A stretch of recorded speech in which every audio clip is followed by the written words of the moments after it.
Austin Bohr had learned long ago that the best way to deal with mockery was to keep working. Head down, mop moving, mind focused on the task at hand. The pay wasn't great, but credits were credits, and Maintenance Hub 227 wouldn't clean itself. Look at the primitive, still using physical cleaning implements. A Garuthian merchant's clicking mandibles turned the observation into something between a laugh and a sneer. His companion, a towering Nexu with scales like polished bronze, joined in with a rumbling chuckle that made the deck plates vibrate. Austin kept moving. The Garuthian's chitinous legs had tracked some kind of organic waste across the freshly cleaned station, but that was fine. More hours meant more credits, even if it was minimum wage. He'd learned to find opportunities in other people's carelessness. Perhaps we should explain to it how ionic sanitization works, the Nexu suggested, voice dripping with mock concern. Though I doubt its simple mind could grasp the concept. The merchant's antennae twitched in amusement. Why bother? Humans barely understand their own technology, let alone anything truly advanced. Better to let them handle the menial tasks they are suited for. Austin suppressed a smile as he watched them walk away. The station's ionic sanitization system had been offline for 3 days, something about power fluctuations in this sector. He could have told them that, but why waste the breath? Let them track their filth through their own quarters and wonder why the automated systems weren't keeping up. More! The harsh voice of his shift supervisor, a Vulcan named Grits, cut through his thoughts. Section 228 isn't finished, and you've got the primary commerce hub waiting. Pick up the pace! Yes, sir. Almost done here, Austin called back, already calculating. An extra 30 minutes of work thanks to the Garuthian's mess. Half a credit per minute of overtime. 15 credits closer to this month's medicine payment for Mom. The mop moved faster, practiced motions born from months of finding the most efficient cleaning patterns. Austin had gotten good at this job, better than the automated systems in some ways. Machines couldn't adapt to unexpected messes or notice the subtle signs of maintenance issues that his human eyes could spot. Not that anyone cared to hear his observations about failing power conduits or stressed support beams. He'd learned to keep those thoughts to himself, filing them away with all the other bits of useful information he'd gathered. Knowledge was a currency in its own way, even if no one else recognized its value. The location of every maintenance shaft and access panel, which merchants could be trusted and which ones to avoid, where to find the best deals on supplies, or who to talk to when you need something unofficial. A group of Tellurian academics passed by, their white, chalky bodies overriding the hub's harsh lighting. One of them actually stepped around the wet floor sign instead of through it, a rare courtesy that Austin acknowledged with a slight nod. The others simply walked through, vaporizing the water and leaving scorch marks on his freshly cleaned surface, uncaring for the slight damage it did to their alkaline skin. More work, more credits, he thought to himself, a silent mantra that helped him through the day. The station's daily announcements echoed through the hub's speakers, a mix of arrival notifications and security warnings in a dozen different languages. Austin had learned to filter through the noise for anything important while he worked. Maintenance alerts, dock schedules, security sweeps, the rhythm of station life told through automated messages and carefully worded warnings. Attention all beings. Plasma conduit maintenance in sectors 220 through 230 will commence in 30 minutes. Please avoid affected areas until completion. Austin checked his cleaning schedule. Primary Commerce Hub would have to wait a little. Plasma maintenance meant the automated security locks would seal off the quickest routes. But he knew a few maintenance shortcuts that could still get him there before the lockdown. Just another day of finding ways to make things work. The mop moved steadily across the deck, erasing evidence of countless species going about their business. It really wasn't glamorous work, but it kept him fed and housed more reliably than street hustles. More importantly, it kept the credits flowing to Mom's medical bills and Sophia's school fees. The thought of his sister's latest academic achievements brought a genuine smile to his face. At least someone in the family would have real opportunities. His worn chrono beeped. Time for his mandatory break. But with the plasma maintenance coming up and that extra mess to clean, he'd work through it. The station's labor laws required regular rest periods, but they also required clean floors. Sometimes you had to choose which rules mattered more. "Hey, human!" The Garuthian was back, mandibles still clicking with amusement. "You missed a spot." Austin watched as the merchant deliberately knocked over his cleaning cart, sending supplies scattering across the freshly mopped floor. The Nexus' rumbling laugh echoed through the hub again. Wordlessly, Austin began picking up the scattered supplies. More work, more credits, his mind repeated to itself.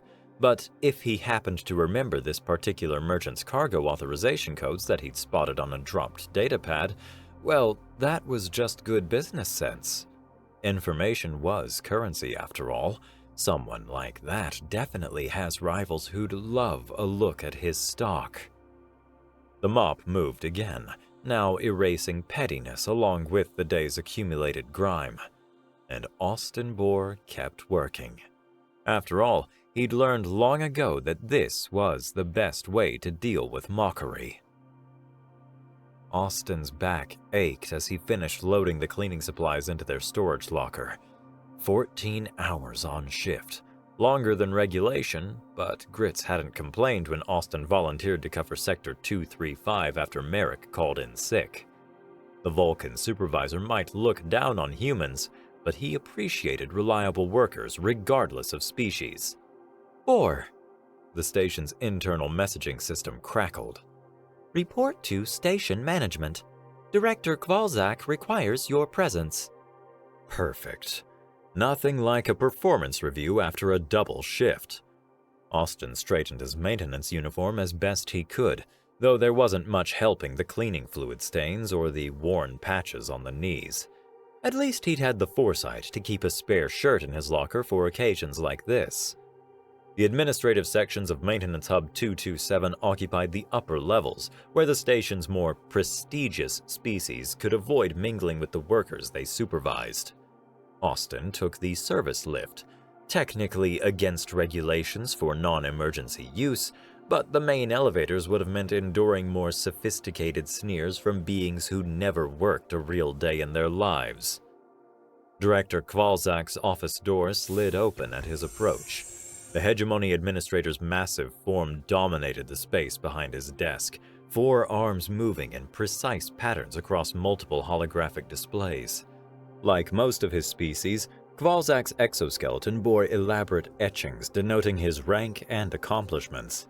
The natural bioluminescence of his kind cast sharp shadows across the office's stark furnishings. Ah, the human. Kvalzak's primary eyes focused on Austin while his secondary pair continued monitoring the displays. Prompt at least, though your appearance leaves much to be desired.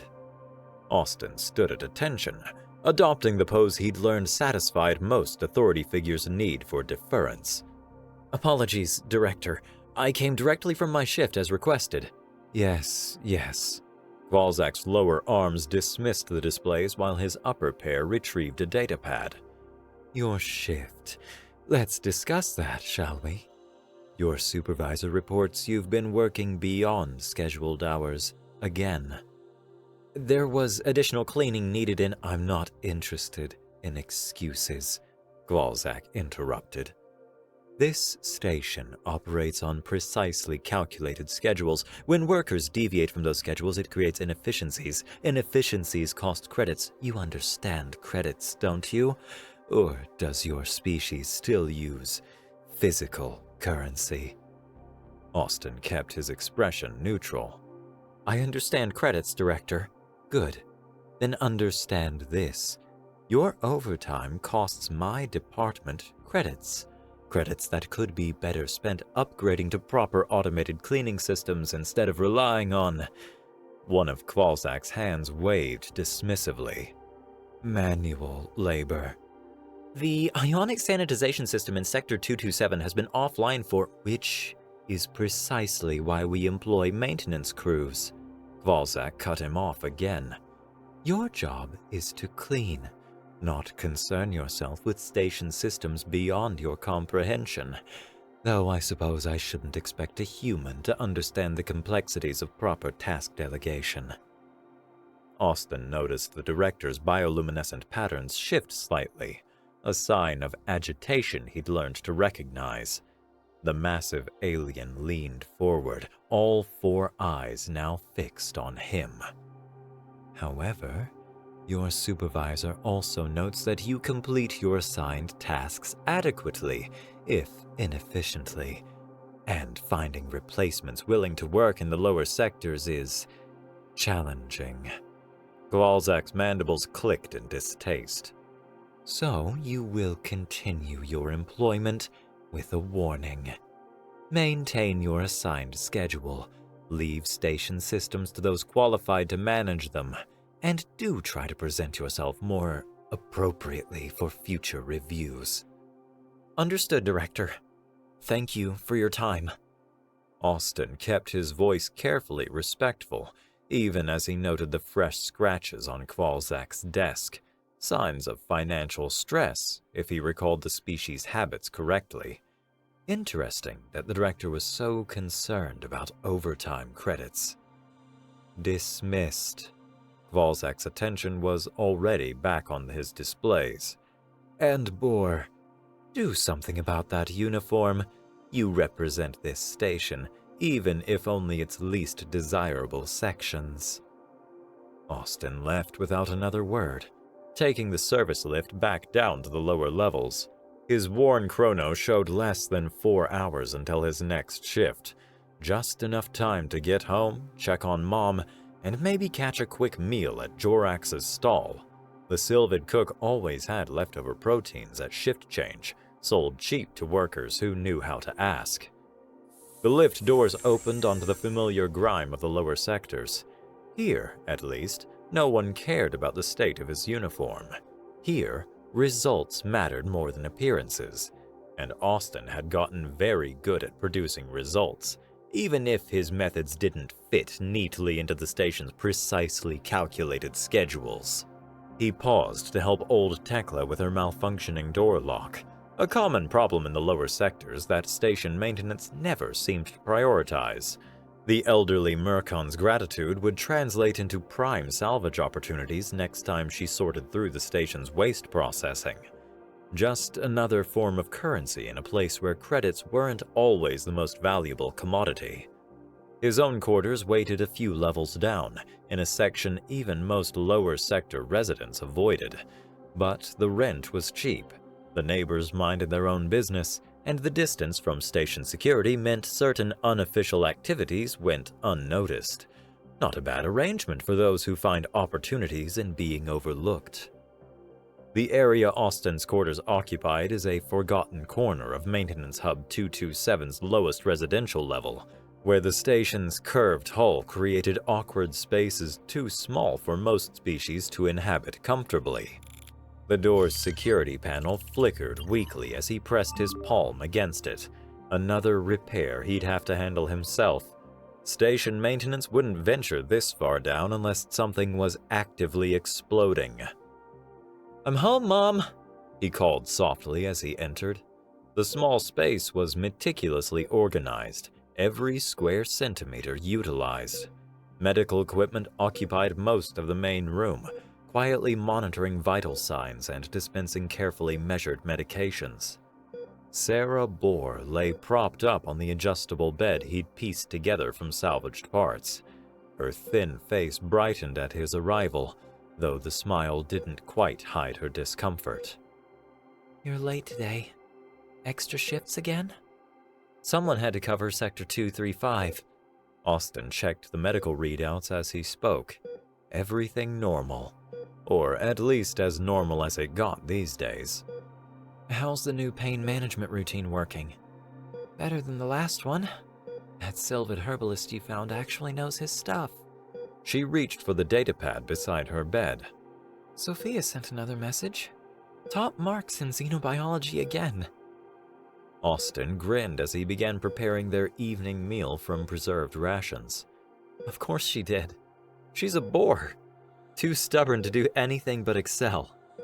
Speaking of stubborn bores, his mother's voice took on a familiar, concerned tone. When was the last time you slept? Really slept, not just napped between shifts. I got enough.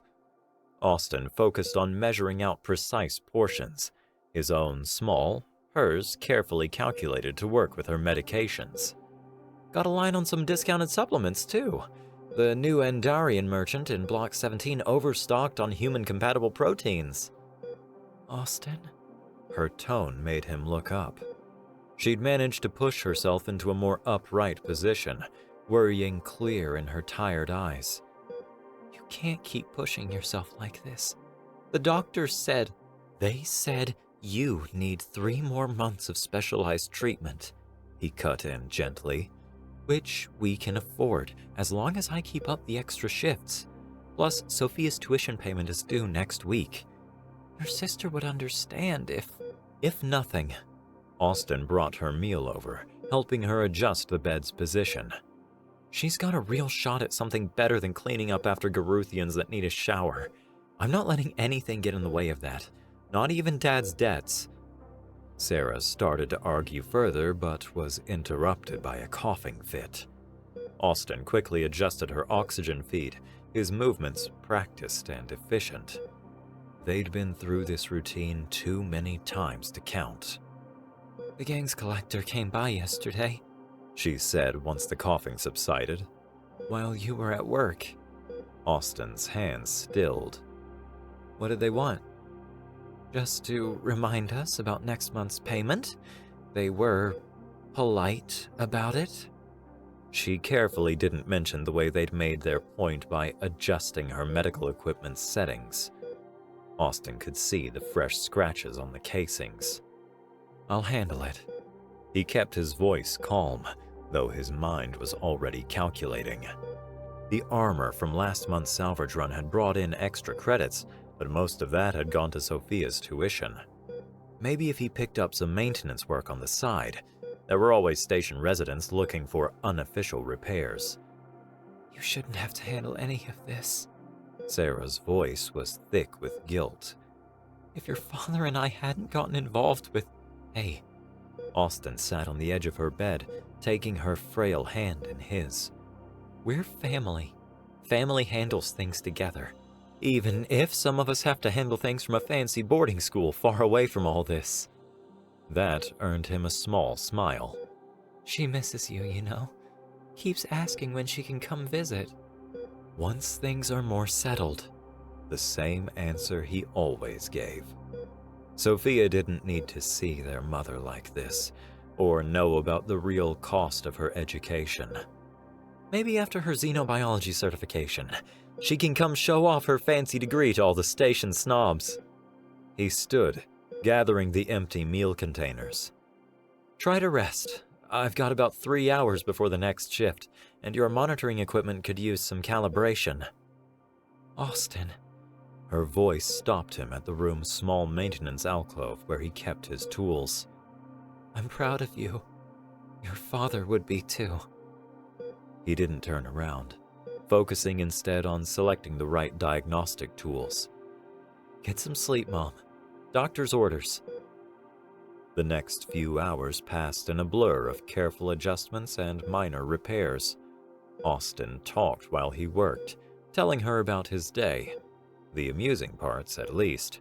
The Garuthian merchant's spilled cargo, Tekla's latest salvage finds. Grits actually complimented his work, even if it was just a grunt of approval. He didn't mention the overtime warning, or the growing ache in his shoulders from 14 hours of continuous labor. She was worried enough already. When he finally left for his next shift, she was sleeping peacefully. Austin paused in the doorway, watching the medical readouts cycle through their endless measurements.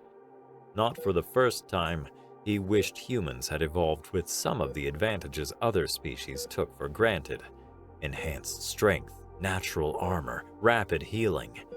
Anything that might have helped prevent their family's current situation. But wishes wouldn't pay the bills or keep the gang collectors happy.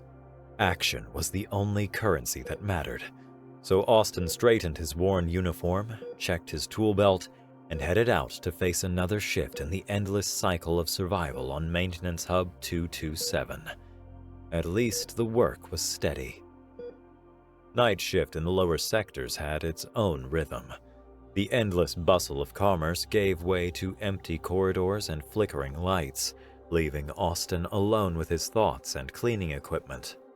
Down here, even the station's automated announcements seemed muted, as if the computer itself was trying to avoid drawing attention to these forgotten spaces. Hangar Bay 42 wasn't even on his normal rotation. The massive chamber had been decommissioned years ago after structural damage made it unsafe for larger vessels.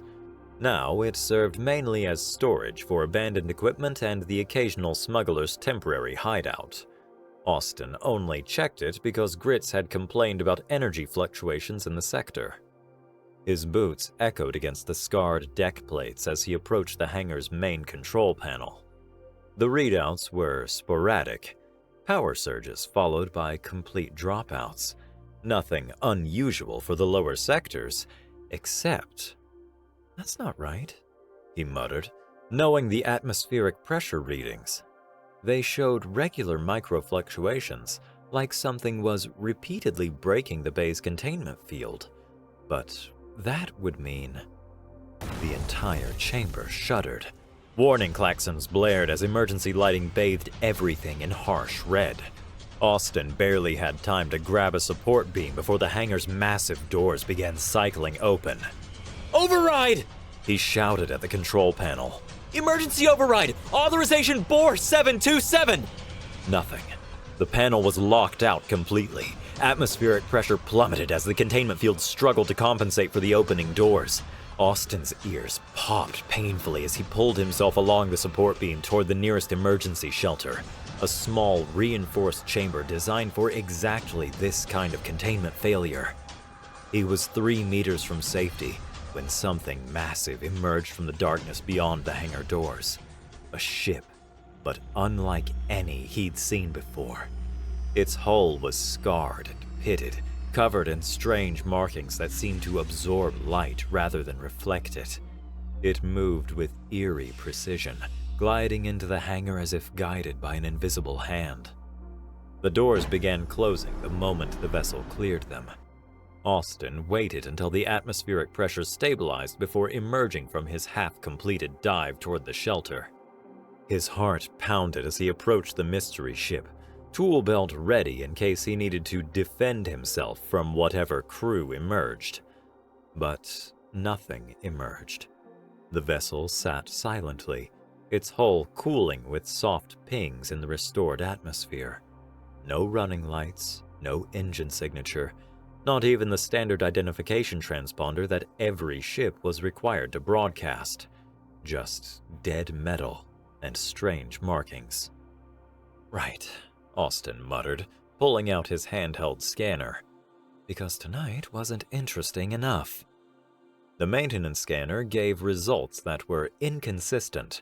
Material composition readings jumped between wildly different results, and the power signature readings made no sense at all. According to the device, the ship was simultaneously drawing massive amounts of power and completely dead. A normal person would have called station security. A smart person would have at least logged the incident, but Austin had learned long ago that official channels had a way of making potentially valuable discoveries disappear, and something about this ship screamed valuable to his well-honed salvage instincts. He approached the vessel cautiously, noting details his scanner had missed. The hull design was oddly angular, with none of the flowing lines typical of modern ships. The markings resembled no language he recognized, and he'd made a point of learning to identify most common scripts, helpful when sorting valuable salvage from actual trash. Just a quick look, he told himself, locating what appeared to be an access panel near the ship's belly. Check for anything worthwhile before someone else notices. The panel slid open at his touch, which should have been impossible for a supposedly powered-down vessel. A boarding ladder extended smoothly, its metal unmarred despite the hull's obvious age. Austin hesitated only briefly before starting to climb. Finder's fees are higher than overtime rates anyway. The ship's interior was a salvager's nightmare. Austin swept his light across corroded panels and gutted systems, mentally cataloging what little remained. Most of the valuable components had either deteriorated beyond recognition or been stripped out long ago. Even the deck plating looked worthless, scarred by what appeared to be weapons fire. Waste of a perfectly good security breach, he muttered, using his maintenance scanner to check for environmental hazards. The device was technically station property, but he'd forgotten to return it after a safety inspection last month. Amazing how often cleaning work required checking for dangerous materials. The air was stale but breathable. No radiation beyond normal background levels. Temperature slightly below station ambient, but nothing dangerous. The only unusual reading was a faint power signature coming from deeper within the vessel. Austin followed the signal, noting signs that told the ship's story. Blast marks on the walls suggested internal fighting. Empty weapon mounts indicated the crew had taken their armaments with them. Dried nutrient-paste containers scattered near a sealed doorway painted a picture of a last stand. Someone didn't want to be found, he observed, examining the door's manual release. The mechanism was ancient but simple, exactly the kind of thing a maintenance worker dealt with daily. A few precise movements with his tools, and the seal broke with a hiss of stale air. The chamber beyond had been crew quarters, judging by the bunks built into the walls. Most had been stripped bare, but one still had a desiccated mattress. Austin approached it carefully, playing his light over the surface. "Hello, what's this?" Something glinted beneath the rotting fabric. He pulled out his multi-tool, carefully cutting away the material to reveal a small data crystal. Probably worthless after so long, but collectors would pay just for the historical value. The power signature was stronger now, leading him toward what looked like an equipment locker built into the far wall. Unlike everything else he'd seen, this section of the ship appeared almost pristine. No corrosion, no blast marks, not even dust. That's interesting. Austin ran his scanner over the locker's surface. The readings made even less sense up close. Energy patterns that shouldn't exist outside a reactor core, material compositions that changed every time he scanned them. The locker's control panel was completely dark, but something told him to try anyway. He pressed his palm against it, already planning how to bypass what he assumed would be a dead mechanism. Light flared beneath his hand. The panel hummed to life, displaying text in a script he didn't recognize. But before he could begin decoding it, the entire locker irised open with a soft whoosh of preserved atmosphere. "Oh!" Austin's usual practical demeanor slipped as he stared at the contents. "Oh, that's definitely worth missing a shift for." The armor stood upright in its cradle, its surface seeming to drink in his light rather than reflect it. Unlike everything else on the ship, it appeared factory new. Its design was unlike anything he'd seen. No visible joints or seams, just smooth planes that somehow suggested motion even while standing still. His scanner basically gave up trying to analyze it, throwing up error messages and conflicting readings. But Austin barely noticed, his mind already calculating potential buyers. Collectors would bid against each other for something this unique. Museums would empty their acquisition funds. He might even be able to pay off his father's debts entirely. The armor shifted slightly, adjusting its position with a whisper of powered servos. Austin jumped back, tool belt ready, but nothing else happened. After a moment, he realized the suit was simply maintaining its balance as the ship settled. Right, he breathed, heart still racing. Probably just automated maintenance routines.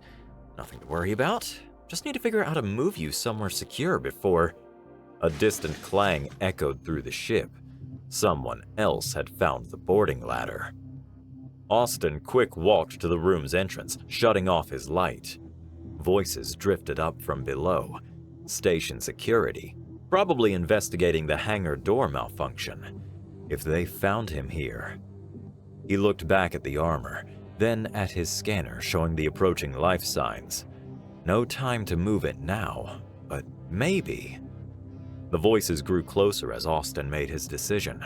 Not the smartest choice, but definitely the most profitable, assuming he survived the next few minutes. He stepped into the armor's cradle. The armor closed around Austin like liquid metal, conforming to his body before he could reconsider the wisdom of climbing into unknown technology. For one terrifying moment, everything went dark. Then his vision exploded with information, holographic displays, status indicators, and text in that same unknown script scrolling past faster than he could process. Okay, calm down, he whispered to himself as the suit continued its startup sequence. Just like learning to use the station's maintenance systems. Figure out the basics first, details later. The approaching voices became clearer as the armor's audio systems engaged.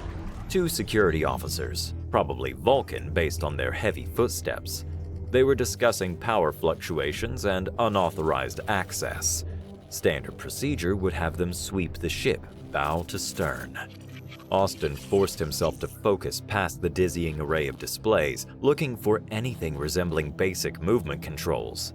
The suit responded by highlighting what looked like a simplified interface, stripping away the more complex readouts. Smart system, he muttered appreciatively. Now, how about...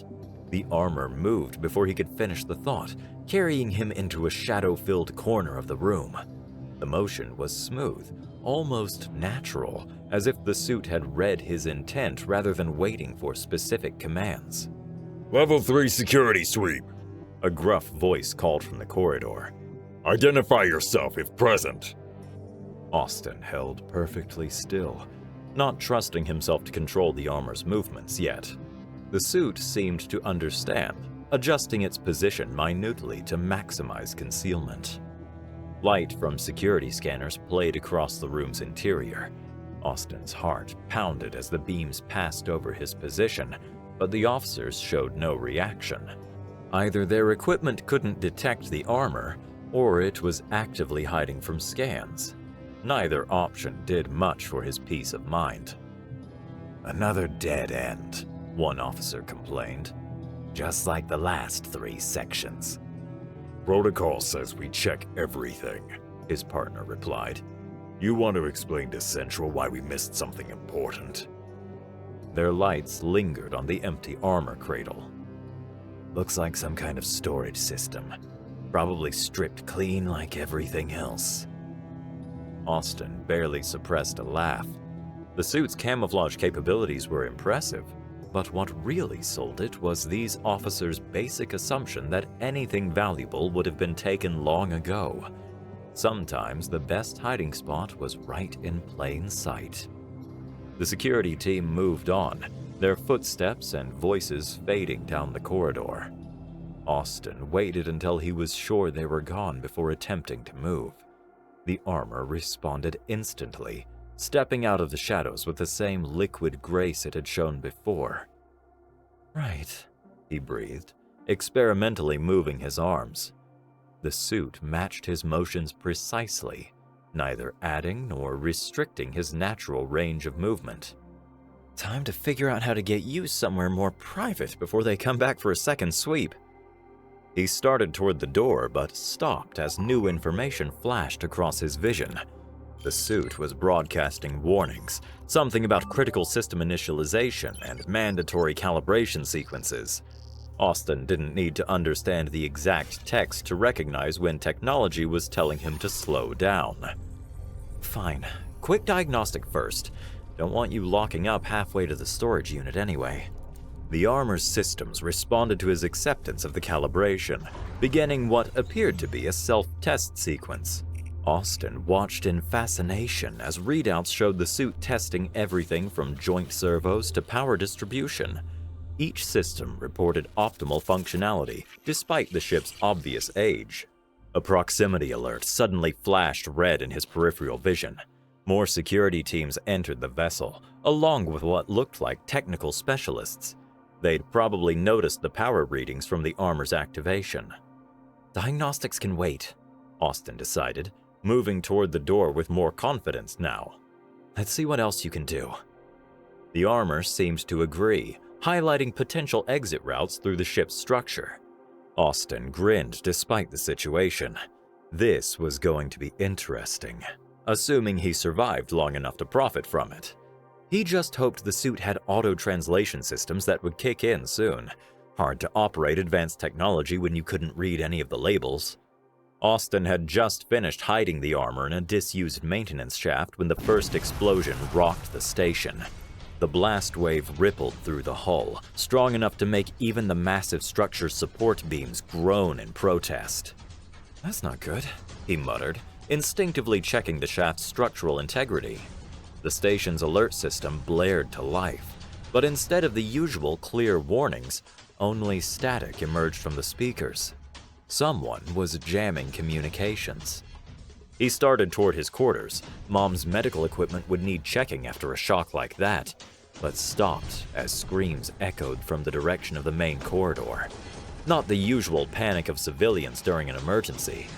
These were different. Desperate. Another explosion, closer this time. Emergency lighting kicked in as main power fluctuated. Austin pressed himself against the wall as refugees from the upper levels began streaming past his position. Merchants, laborers, even a few security officers, all running from something. Then, he saw what they were running from. The attackers moved with mechanical precision, their armor similar to what he'd just found, but somehow wrong. Where the suit felt alive, active, and responsive, these seemed hollow. Empty shells pursuing their targets with cold efficiency and no extraneous movement. Their weapons fired streams of plasma hot enough to leave glowing trails in the air. This is a restricted sector! A security officer shouted, raising his standard issue pulsar. Stand down or— The plasma bolt took him in the chest, cutting through his armor like it was fabric. 2 more officers fell before they could even raise their weapons. The survivors ran, but the attackers barely seemed to notice. They just kept advancing, silent and inexorable. Austin watched from his hiding spot as they passed, noting details with the same precision he used for cataloging salvage. 6 attackers moving in perfect formation.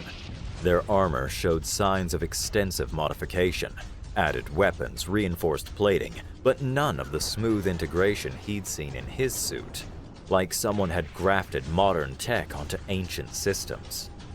A flicker of movement caught his eye. A young Sylvid, probably one of Jorax's kids, had frozen in terror behind a cargo container. One of the attackers was turning toward the movement, weapons raising. Austin didn't think. He just moved. His fingers flew across the access panel behind him, cycling the corridor's pressure seals.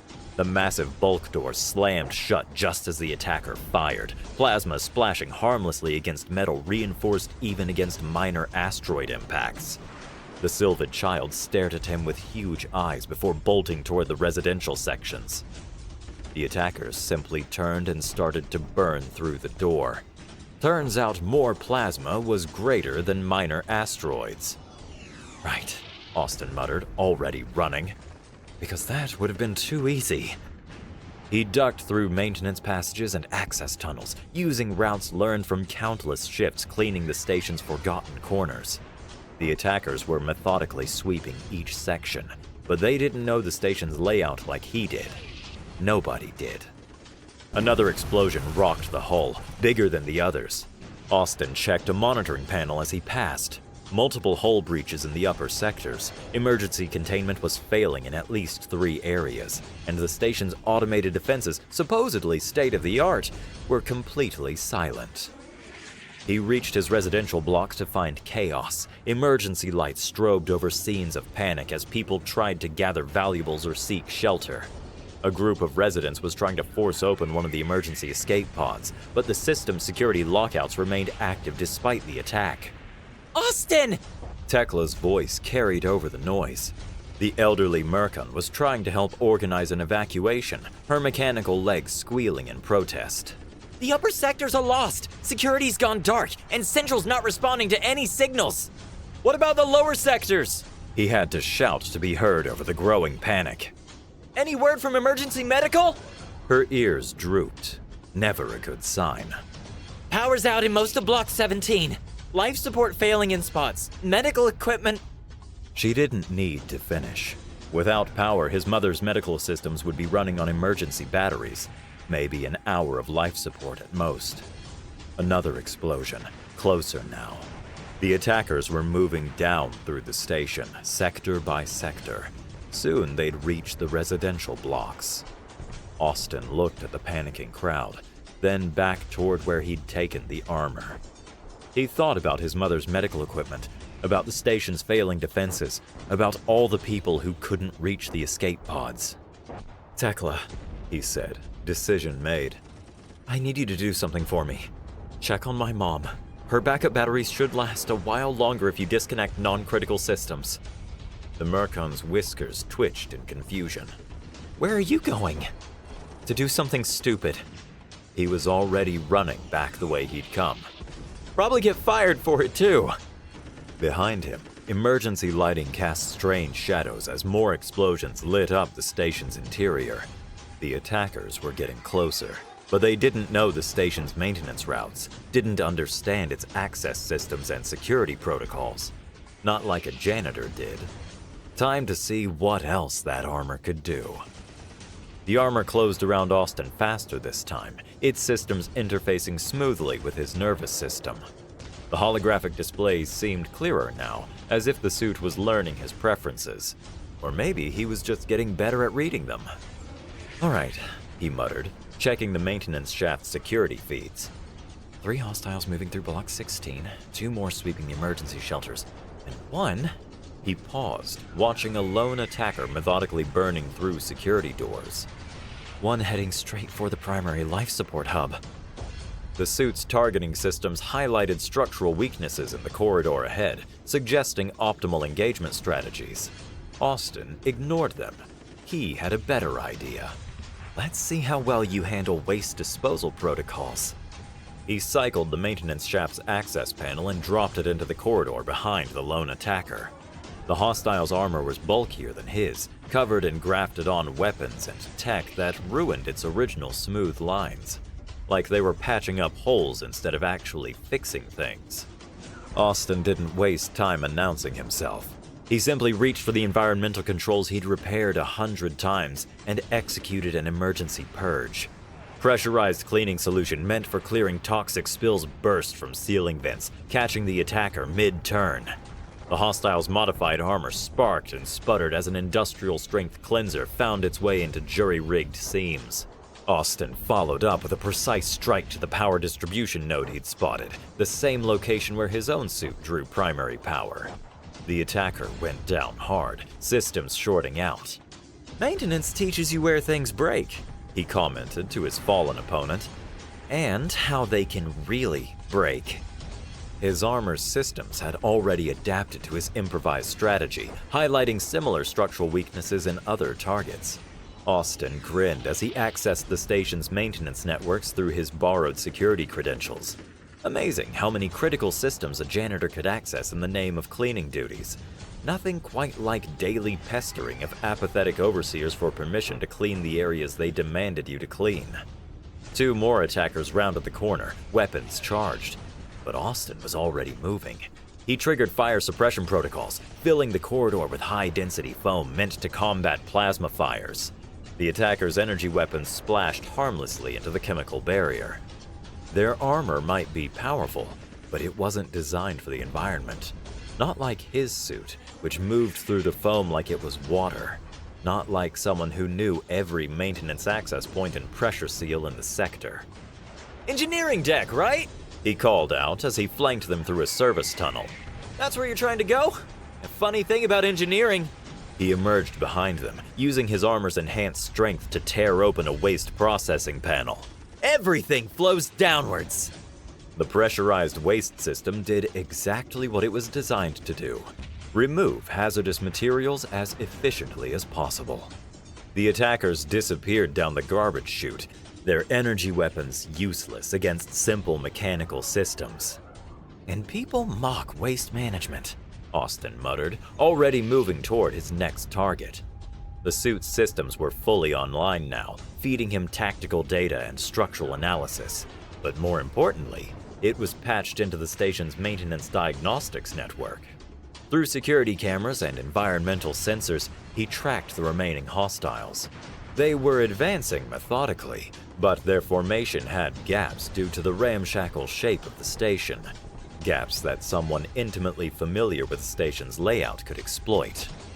He reached the life support hub just as the two attackers finished burning through its security doors. They stepped into the critical system chamber like they owned it, weapons ready for security forces or automated defenses. They weren't prepared for emergency decontamination protocols executing at 10 times normal pressure, or for carefully maintained coolant lines rupturing at precisely the right spots, or for a maintenance worker who knew exactly which power conduits could be safely torn out to create improvised electrical hazards. "Should have paid more attention to the cleaning staff," Austin noted as the last attacker went down. The suit's systems were already adapting his tactics into proper combat protocols, analyzing the most efficient ways to weaponize maintenance systems. He quickly accessed the hub's controls, starting emergency restoration procedures he'd seen the engineers perform during system failures. Life support began stabilizing across multiple sectors. Not full restoration, but enough to buy time for proper repairs, or evacuation. A proximity alert flashed, warning. The final hostile was approaching his position, moving fast. Based on the readings, this one's armor was different. Closer to his suit's original configuration, less modified, more intact. Austin checked his suit's status displays, noting power levels and system readiness. The holographic readouts were becoming more intuitive by the minute, as if the armor was learning alongside him, or remembering old protocols through him. "Time to see what you can really do," he told the suit. "Just try not to get me fired in the process." The armor's systems pulsed in what felt almost like approval. Austin smiled as he prepared to meet the approaching threat. He might not be the most qualified fighter on the station, but he knew every maintenance protocol, every system weakness, every environmental hazard that could be turned into an advantage. Sometimes the best weapon was simply knowing how things worked, and how to make them stop working. The leader's armor moved like liquid metal, none of the mechanical stiffness Austin had seen in the other attackers. Its surface rippled with patterns similar to his own suit's markings, but somehow distorted, wrong. Like when Austin copied his friend's history homework but had no clue how to change it to make it look unique, so it ended up being obviously fake. "Interesting." A voice emerged from the hostile suit, artificially modulated but carrying clear surprise. "You managed to activate original pattern systems. Impressive for a primitive species." Austin kept his distance, noting how his armor's displays were reacting to the other suit.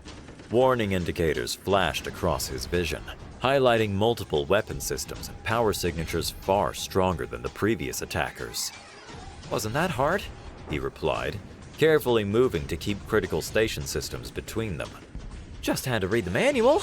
Oh wait, no. I just cleaned up after enough messes to know how things work."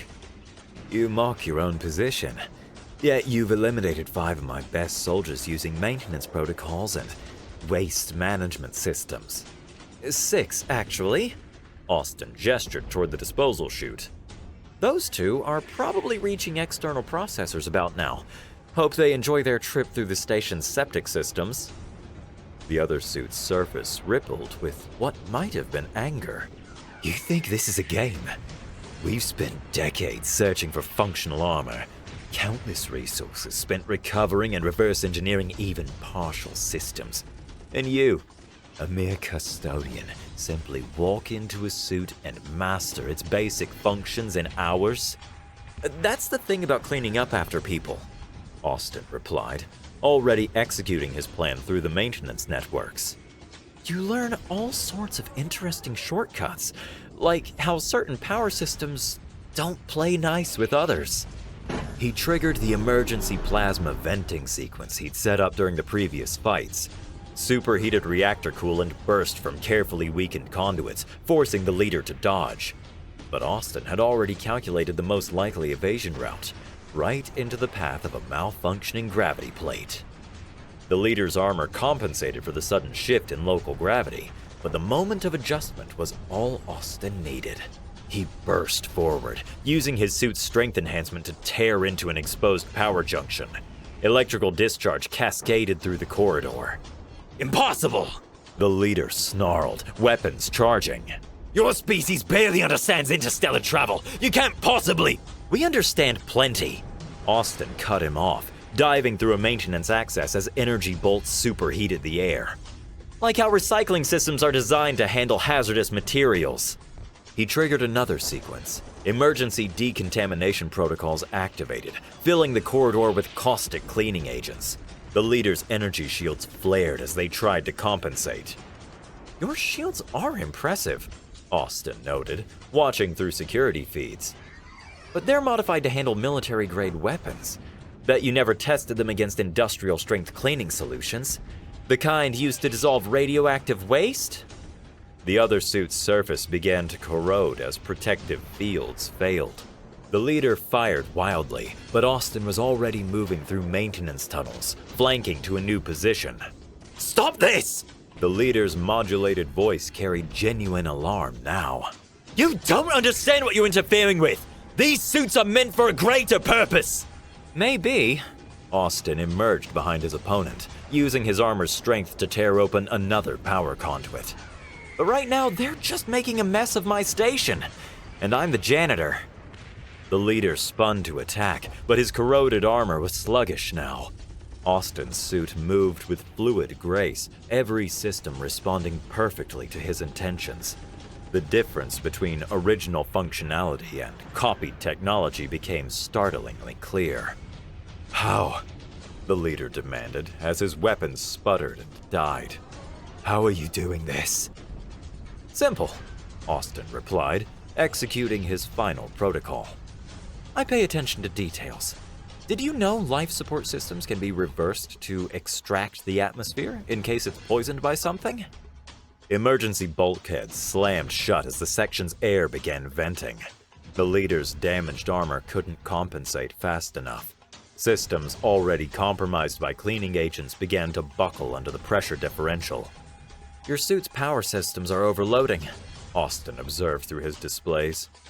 Might want to eject before they go critical, unless you want to find out how our waste reclamation systems handle toxic materials once dissolved. The leader stood frozen for a moment, armor sparking and degrading. Then the suit cracked open, revealing a surprisingly small alien figure who quickly raised its hands in surrender. Austin kept his own suit sealed as he accessed station security through maintenance protocols. Now, want to explain why you attacked my station? And maybe where you got those knockoff suits?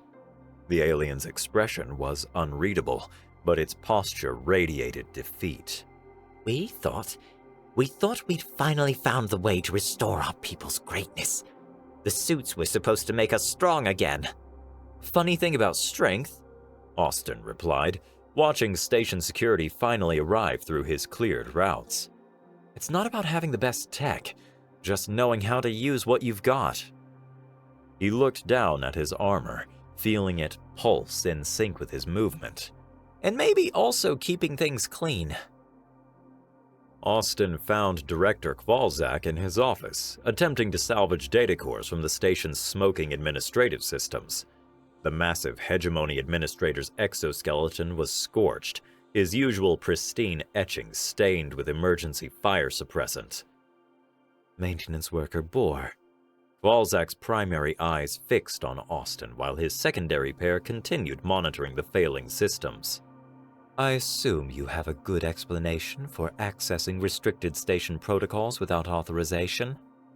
Just doing my job, Director. Austin kept his tone carefully respectful, though he remained in the armor. Its systems were already interfacing with the office's environmental controls, ready for any surprises. Cleaning up hostile infestations falls under general maintenance duties, doesn't it? The director's mandibles clicked in what might have been amusement or anger. You disabled 6 advanced combat units using waste management systems and cleaning protocols. That's hardly standard procedure. No, sir, Austin agreed. Standard procedure would have been calling security, but they were busy being unconscious at the time. Kvalzak's bioluminescence shifted through several patterns before settling on a resigned blue. The station's governing council is meeting to discuss today's events. They've requested your presence. About that, sir. Austin gestured to a datapad he'd prepared. I'm afraid I have to tender my resignation. The director's 4 eyes blinked in sequence. Resign? After single-handedly saving the station? That seems practical, Austin finished. The ship those hostiles were looking for? It's got a fully equipped medical bay. Old tech, but better than anything we have here. Just needs some maintenance to get it running again. Understanding dawned in Kvalzak's expression. Your mother's condition? Yes, sir. The equipment here keeps her stable, but that ship has systems that might actually help her recover. After today's excitement, I'm thinking somewhere with fewer hostile incursions might be good for her health. And less assholes. The director studied him for a long moment. The council will want to study that ship and that armor. They're welcome to try. Austin kept his voice pleasant. But I found them in an unauthorized docking zone while performing routine cleaning duties. Technically, they fall under salvage regulations. Regulations you've memorized, I assume? Amazing what you can learn cleaning up after lawyers, sir. Kvalzak's mandibles clicked again. Definitely amusement this time. You're nothing like what I expected from a human, Bohr, let alone a janitor. Thank you, sir. I think. Austin glanced at his chrono. Now, if you'll excuse me, I need to help my mother pack, and maybe clean up some of the mess in the lower sectors before I go. Professional pride, you understand. He turned to leave, but Kvalzak's voice stopped him. The council won't be pleased, you know. They might try to stop you. Austin paused in the doorway. Probably, but I know all the maintenance shortcuts, and this armor's environmental seals are rated for vacuum. It would make cleaning the station's exterior really convenient. I see. The director's bioluminescence shifted to a pattern Austin had never seen before. I'll make sure your final pay includes accumulated overtime. Backdated appropriately, of course. Appreciate that, sir. Medication isn't cheap. Austin stepped into the corridor, his armor systems already plotting the quickest route back to his quarters. Oh, and you might want to get engineering to check the waste management systems in Block 16. Those hostile suits are probably clogging up the works something awful. He left Kvalzak's startled laughter behind as he headed home. The armor moved silently through the damaged station, its systems interfacing smoothly with his maintenance access codes. Technically, he should return those codes, but they might come in handy during the departure he was planning. His mother was awake when he reached their quarters, Tekla faithfully monitoring her equipment. Sarah Bohr's eyes widened at the sight of her son in ancient, powered armor, but her first words were exactly what he expected. Austin, what did you do? Found a better job, Mom. He retracted the armor's helmet, grinning. One with excellent medical benefits. How do you feel about a change of scenery? Hours later, as their borrowed ship broke orbit, Austin watched the station recede through the viewport. His mother slept peacefully in the medical bay, monitored by systems far more advanced than anything the station had possessed. The armor's neural interface had made learning the ship's controls surprisingly easy, like it was designed to be intuitive, even for primitive species. A priority message flashed on the ship's comm system, probably the station council making one last attempt to stop them. Austin deleted it without reading. They had bigger concerns than one janitor borrowing outdated technology. He plotted a course for the outer colonies, where independent stations were always looking for experienced maintenance workers, especially ones who came with their own equipment and could hold their own against pirates. The armor pulsed gently against his skin, its system suggesting optimal travel routes and cataloging necessary repairs to the ship's systems. Just another cleaning job, he told the empty bridge. just on a bigger scale. The stars stretched before them as the ship's drive engaged. Somewhere out there was a place where his mother could get proper treatment, where his sister could visit without shame, where his skills would be properly valued, and, thanks to his newfound tools, he'd find it. After all, every place needs someone who knows how to keep things running.